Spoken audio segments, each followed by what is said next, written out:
when you get a script like Benjamin Button, I mean, and you know that you're part of it, and how do you prepare? Like, do you immediately go to a vocal coach, and do you like work on this kind of? Let's start with you first, then. Yeah. Well, they hired a dialect coach to work with myself, Brad, and Kate, and Jason Fleming for the Southern accent. Yeah, that, and I had to, of course, I had to research aging. I did a lot of research in what was going on in each decade that my character lived. A lot of research. And do you enjoy the process then? Absolutely. I mean, do you source anything from your own family or people that you know when it comes to certain parts of like an older lady? Is this like your neighbor or like my grandmother? Really? My grandmother and my 4 aunts and my mom, because my grandmother has 8 children and 5 of them are women, and so we had to get together, and I just sat back and watched them because there was a woman there to represent every age I had to portray. And what I found so intriguing and so delightful is that the older you get, it seems the better it gets. They don't sweat the little stuff. And I'm like, that didn't drive you crazy? She's like, oh girl, when you get to be my age, you don't worry about stuff like that. Does it make you appreciate age more? Like watching a film like this, what is it about Benjamin Button that kind of is magical in the sense that he accepts, I don't know, his life is so interesting. So when you kind of read the script, what was it about that kind of drew you into it? I think that's possibly unique to him, and what's unique about his character, that there was a sort of an acceptance that was sort of almost like a I don't know if it's correct, like a Buddhist sort of acceptance. You accept things, you accept life, you accept the thing.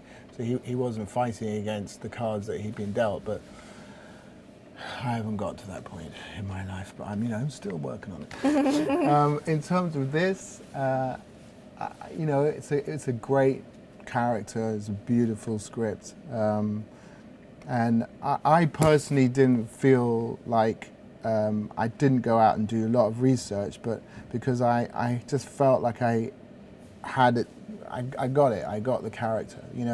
I think it's partly, as an actor, you're always struggling, so I got that kind of sense of frustration that the character had about not fulfilling his ambition or not fulfilling his talent. So I sort of felt like I get that sort of sense of the frustration that the guy had, Your character also is integral in almost his growth as a man. I mean, he learns all these really. You take him to the brothel, right. So when you're playing with Brad, to watch him kind of play the first times for so many of these milestones, it's like, what was it like to see him like go through these processes, and did he switch back and forth between a teenager Brad to like in mindset and things like that?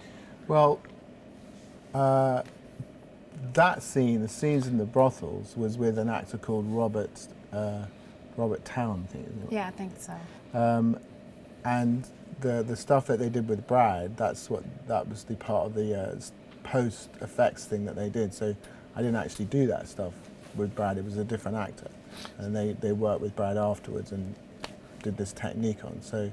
Is it strange to work with these kind of fill-ins then, stand-ins? Well, they're actors. They were actors. They're proper, very good and actors. they discussed with Brad and David how they wanted to play the role, how they wanted them to play the role, what they wanted to do, what their attitudes and would be. So they sorted all that stuff out beforehand. So, but because of whatever this new technique was, which I never couldn't grasp, couldn't get my head around. It was a different person, and they were going to do this thing with the head. It's strange when you walk on the set ready to act opposite someone and they're wearing a blue sock on their head with a bunch of X's and O's and dots. But they did cut the face out, and like you said, they were actors and quite good. So we had great things to respond to.